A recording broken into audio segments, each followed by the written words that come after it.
Welcome to welcome to not Malcolm Presents, Malcolm and We, heard exclusively on malcolmpresents.com, a streaming platform heard round the world and everywhere else. I don't know if there's any place else.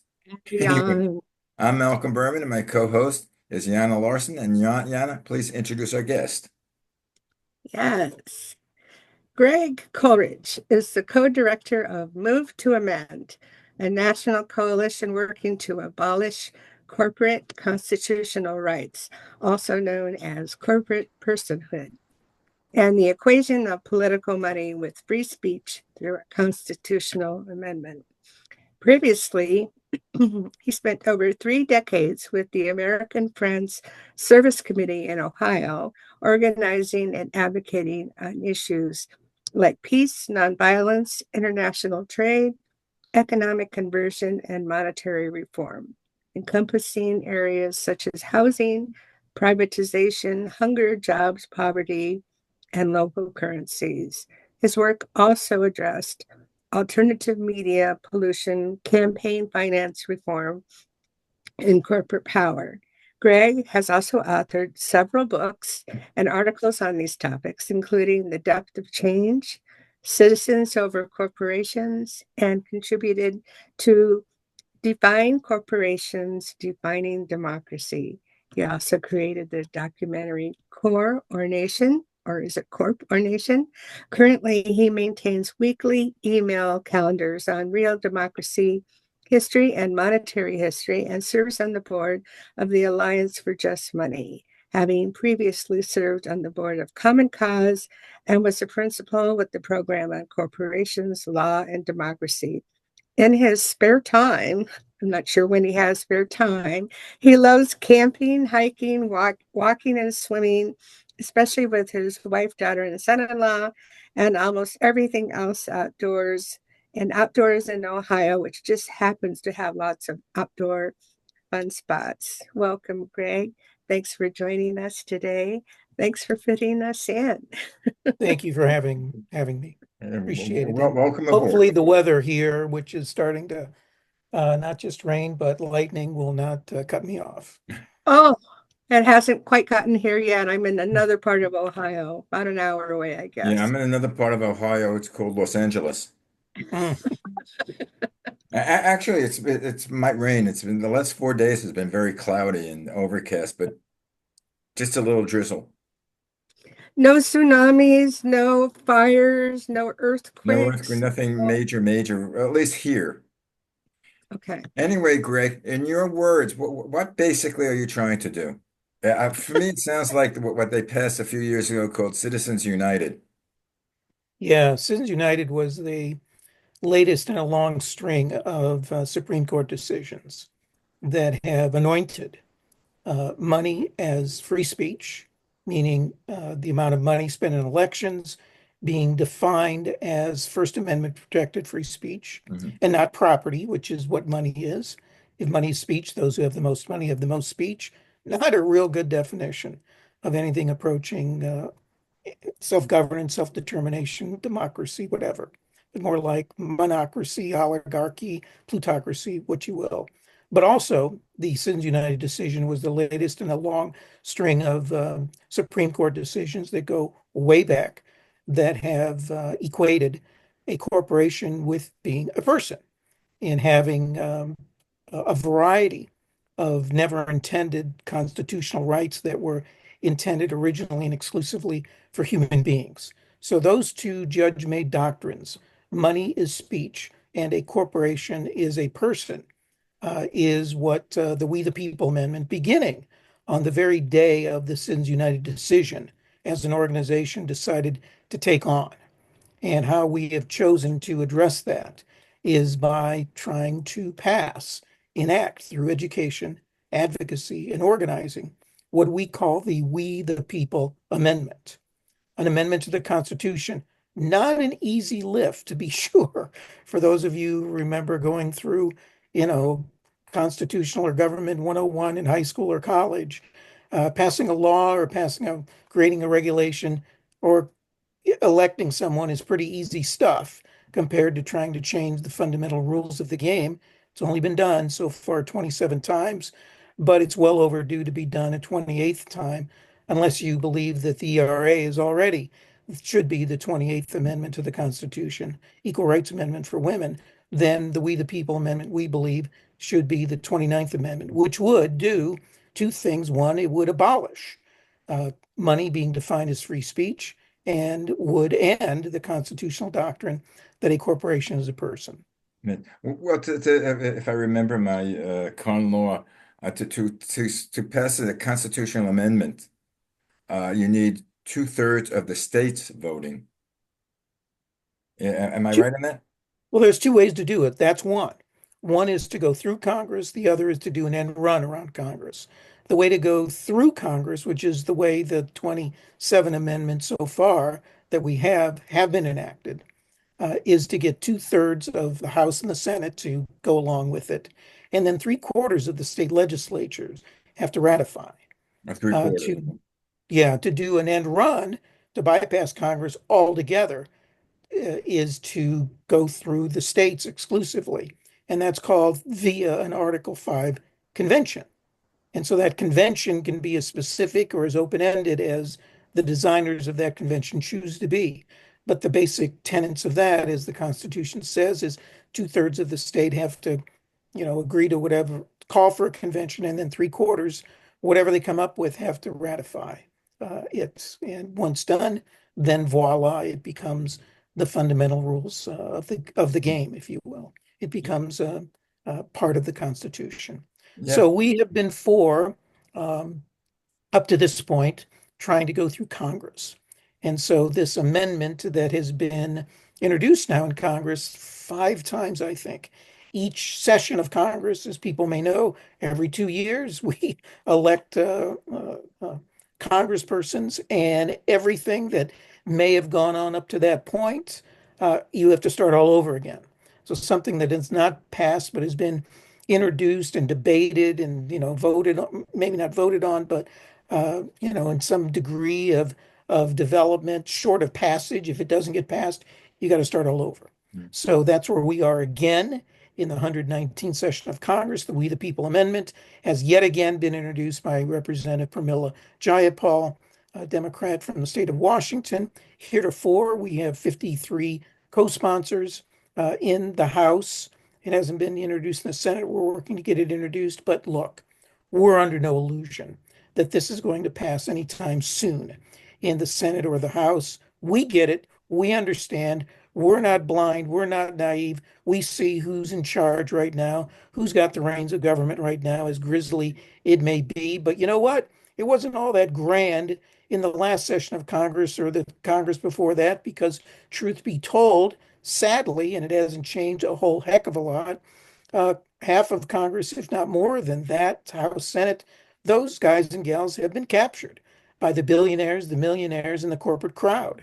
So part of why we introduced the amendment is to get something introduced so that it has the credibility, the legitimacy, the publicity that comes with introducing something. But the real work comes from using that credibility, legitimacy, and publicity to do the real work of building a movement.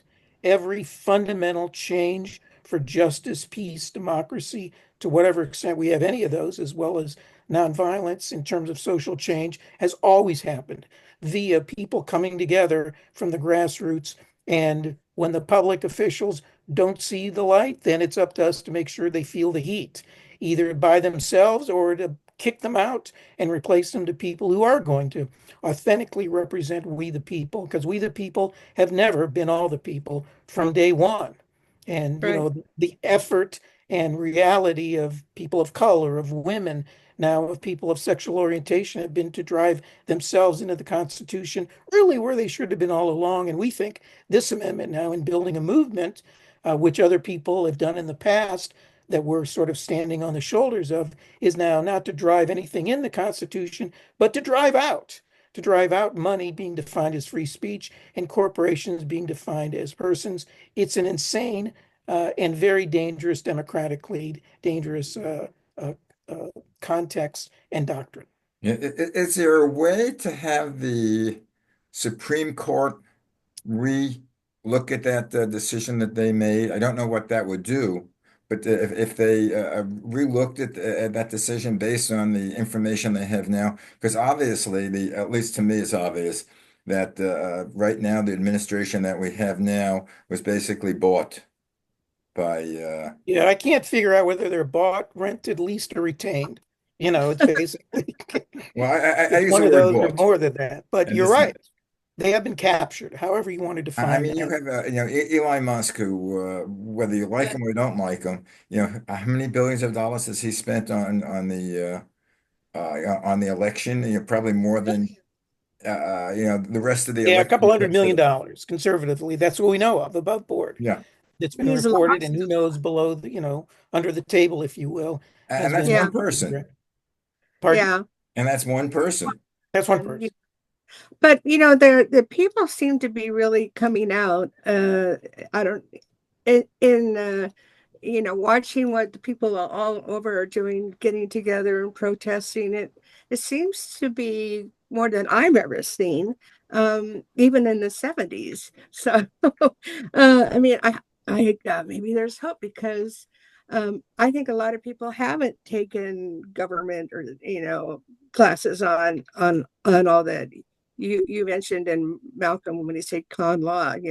I don't think a lot of people do no. And even with the ability to get all this information out and correct information, it just seems to get lost amongst all the lies. Uh it's What was? Yeah. flabbergasting. Yeah, we are quite right. It's a din. And of course, because the media has been captured, by the same forces that have captured, well, most institutions in our society, the Yeah. courts, the executive branch, the legislative branch, the media, to be sure, to some extent, educational institutions of higher levels. I mean, the power of money, the power of corporations is real. It's gone on for a very long time. And these realities of the capture of government precedes Citizens United. Citizens United was really the last, most recent effort. Up to that point, there's been sort of small, narrow slices, if you will, of getting rid of whatever amount of democracy we've ever had, which has always been imperfect from the start. But Citizens United was just trying to go for the whole rest of the loaf, or the entire enchilada. Pick your favorite food metaphor, totality.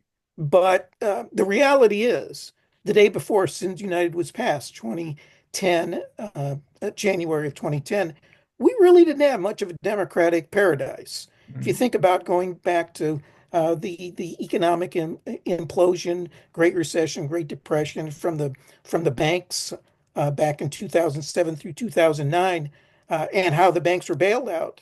Remember, that was before Sins United.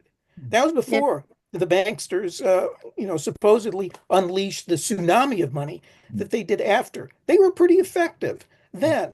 And, prior to Sins United, did we really have health care to where you and the doctor treating you are making the decisions around healthcare? No, it's the insurance corporations, it's the Sure. hospital corporations. You can take that same logic and just fill in whatever industry it is around education, everything.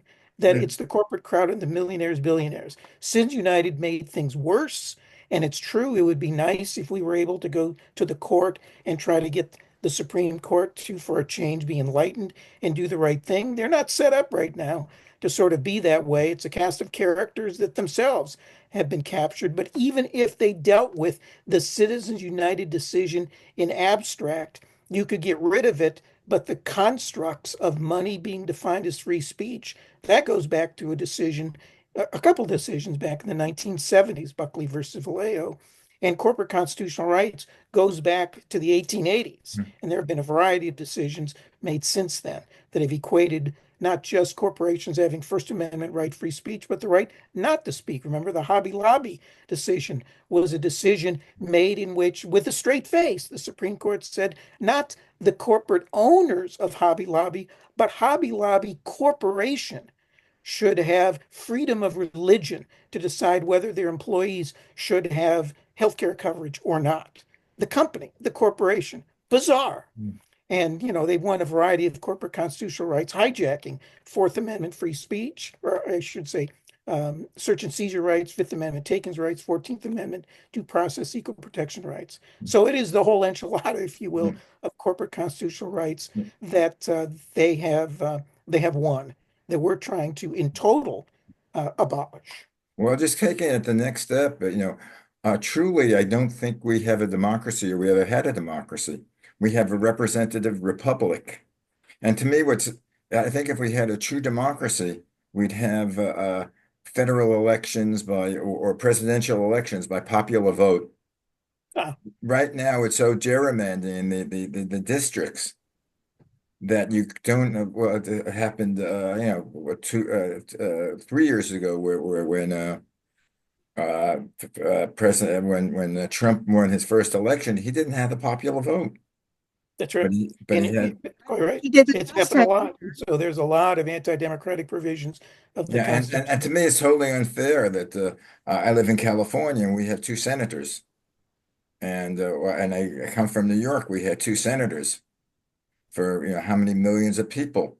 That's right. North Carolina, South Carolina, the Dakotas, the North and South, they have 10 senators with less population than the New York and the California have. Is that Yeah, Montana, democracy? same number of senators, California. Yeah. Is that a Yeah, democracy? yeah. So it is a very, very, very imperfect. It has never been an authentic anywhere close, but at the federal level, of course, the U.S. Constitution, as many constitutional people who've studied constitutions around the world will say, it is one of the newer ones, but also one of the least democratic ones in terms of trying to amend. It's awfully difficult. And in terms of direct democracy, you're right. It's more of a democratic republic. Other nations, well, you all focus on what's going on around the world. And there are a lot of countries that have much more ability of people directly to have national vote. I mean, Switzerland is just tremendous. Ireland, Iceland, Chile recently, and other countries have had efforts where people have gone to the polls to vote on new constitutions or constitutional amendments or a variety of issues that we here in this country have no ability to do directly. Now, that's not true at the state level, because at the state level, in 28 states, I think, you can do democracy directly via citizen initiatives, via referenda, even via trying to vote directly to, impeach governors and Impeachment. elected officials. But you can't do it Which, at the Oh, national yeah. level. A which states recall. are doing the best so far Pardon? as which states are doing the best so far being able to change the outcome, with citizens initiatives, as you mentioned. Yeah, well, I mean, as you may know, there's citizen initiatives that go on in a lot of places. Maybe the most famous or infamous is California. It seems like every election there can be anywhere from 2 to 2 dozen various initiatives on the ballot. But the problem is that while that is an example of direct democracy, people can vote, go to the polls again, because money is defined as free speech and because corporations are defined as persons, they've managed to hijack citizen initiatives to where to get something on the ballot, laws have been changed at those state levels that require so many signatures to get on the ballot. And even if sort of from a grassroots bottom up approach, you can, go out and get petitions signed to get something on the ballot. Once on the ballot, if you're able to get it as far as the ballot, the billionaires, because of money of speech, and the corporate crowd, because corporations are people, will just flood the airwaves, Right. make people see that right is left, up is down, and white is black, and just Yeah. make it difficult to Just pass one any. thing. When you talk about right, they flood the airways. Now, what is the Yep, most expensive media to buy? Television. that's right. Now, who owns it? In essence, who owns the television the airways? The Well, half U.S., dozen, the right? public. Well, the public does, but we've not used that ability to define what companies, they have licenses. In Right. fact, all corporations have charters or licenses to do business. But the And at thing, one time, those charters were considered to be democratic instruments. And one way then that corporations chose to escape from that democratic control via charters that defined oftentimes companies one at a time for a specific purpose to do specific things. And again, for 10 or 20 years, is they escaped that democratic control by doing a number of things. One was to run away from the state level that was defining corporations to states that weren't. For example, early on it was New Jersey. Now it's Delaware because Delaware out in New Jersey, New Jersey. Half of the corporations in this country are chartered in Delaware because it's very corporate friendly. But the ultimate way that corporations escaped that democratic control via corporate charters was to run to the Supreme Court and say no longer can legislatures define corporations. Now the courts do. So it's akin to sort of the metaphor I use is imagine if you are defining corporations via the legislative level, that's equivalent to sort of being a person on the field in the field of play.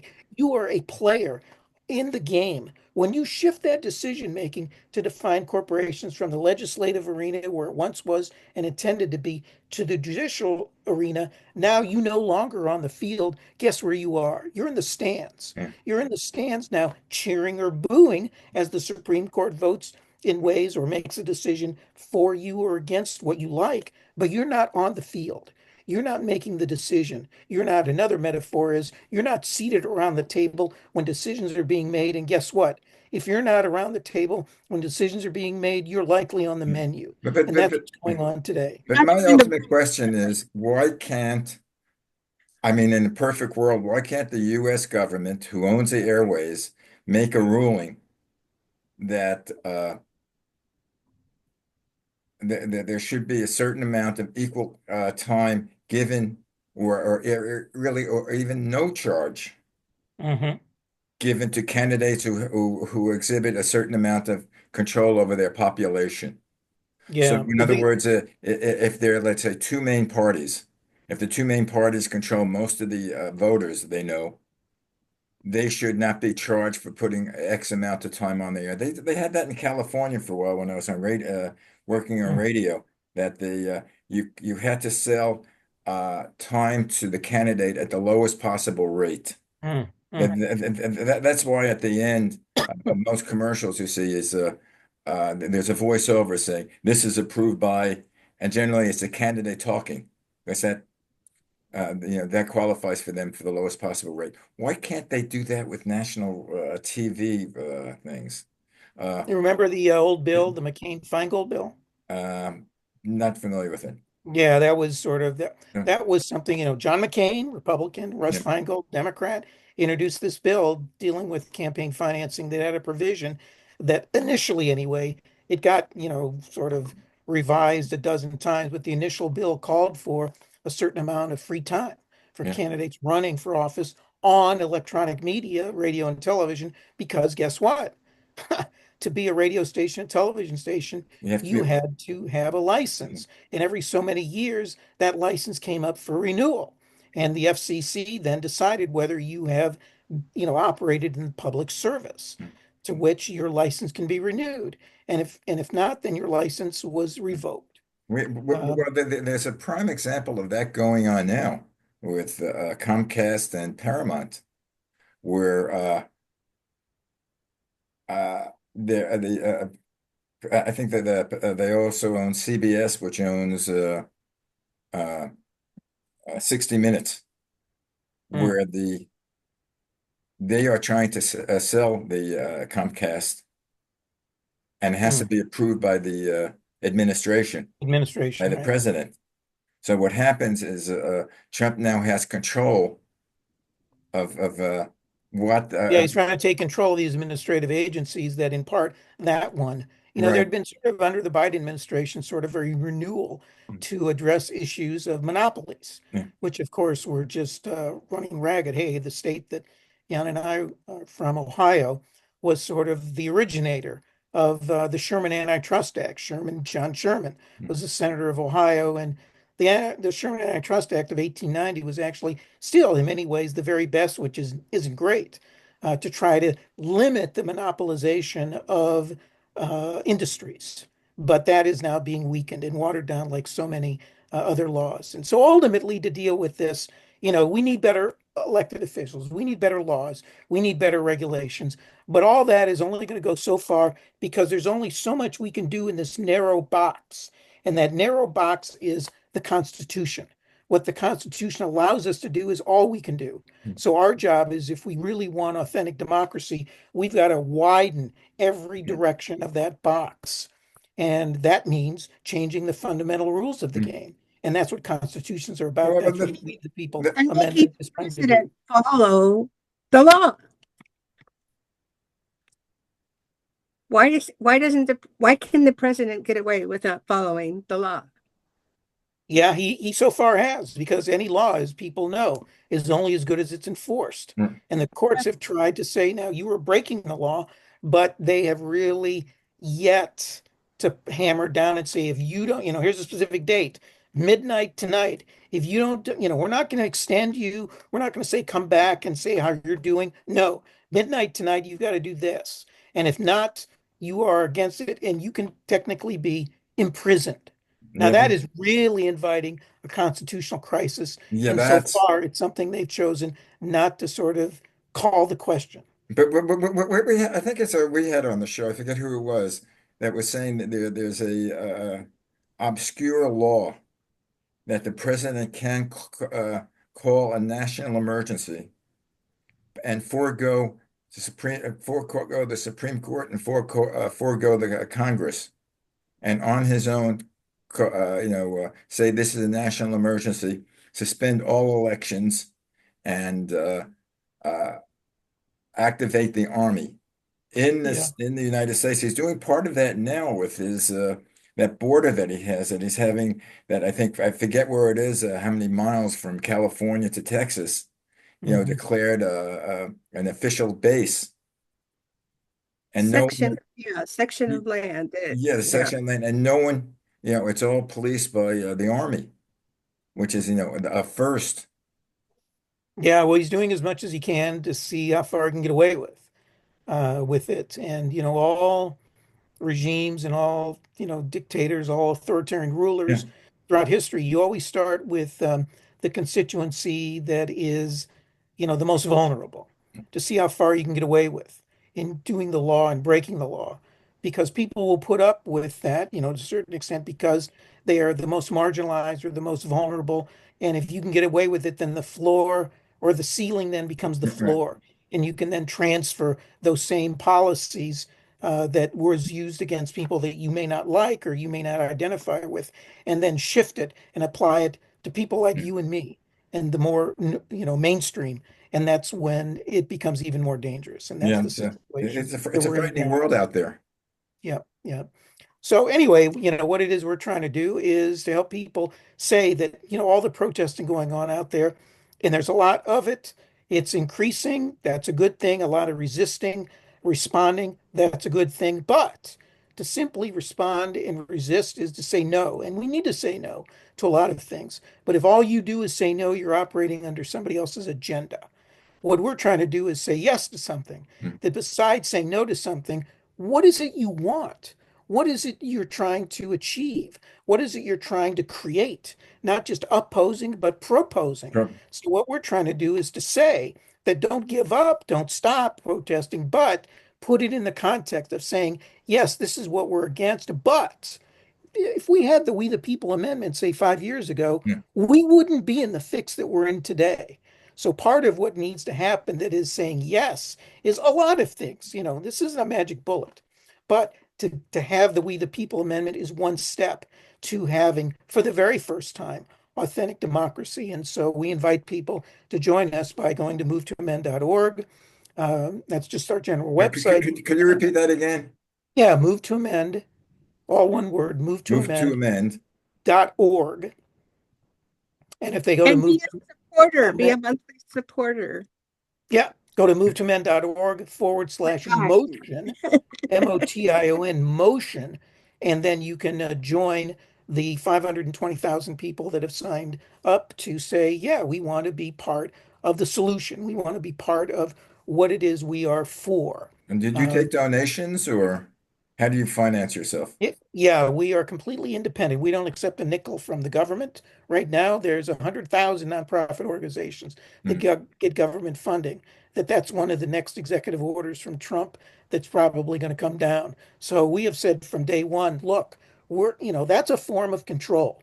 To be totally politically independent, you need to be totally economically independent. So we don't accept a nickel from political parties, from the government, from big corporations, from big foundations, mhm. and from millionaires or billionaires, Yeah. because all of those, are pulling or pushing and want to sort of dictate. And people then start self-censoring themselves Yeah, when you start realizing, uh-oh, if I go out on the limb and say something that may be controversial, they maybe yank my funding. So we rely, good or bad, and a lot of times when you're operating hand to mouth as we are yeah. now, it ain't great. But people, It's rough, but I admire you for keeping up yeah, the work. And yeah. thank you very much for joining us. Thank you very much for your efforts, and I hope you continue. If there's anything that you want to add to, to what you're talking about, please contact us. Maybe we can put you on again for something else that you might be working on that seems to be, the forefront that we Well, the can issue make of a positive. democracy is a world one, as you all well know, and working on it's not just something, the threat of at the U.S. level, but global level. Yeah. And there have been efforts to resist the increasing authoritarianism that's seemingly going on Okay. worldwide, not By the just in way, the and, U.S. and, and and tell your mailing list or your email list, tell them that you're going to be on to listen to you on uh, it's malcolmpresents.com, and the show is Malcolm and We, and you should be Yeah, on when this with is them. posted, we will certainly link it and ask people to go your way. Okay, thanks very much. And again, thank you for your service and your Thank work. you. Be well. Bye Take bye. care. Peace. Thank you, Greg. Thanks, Johnny.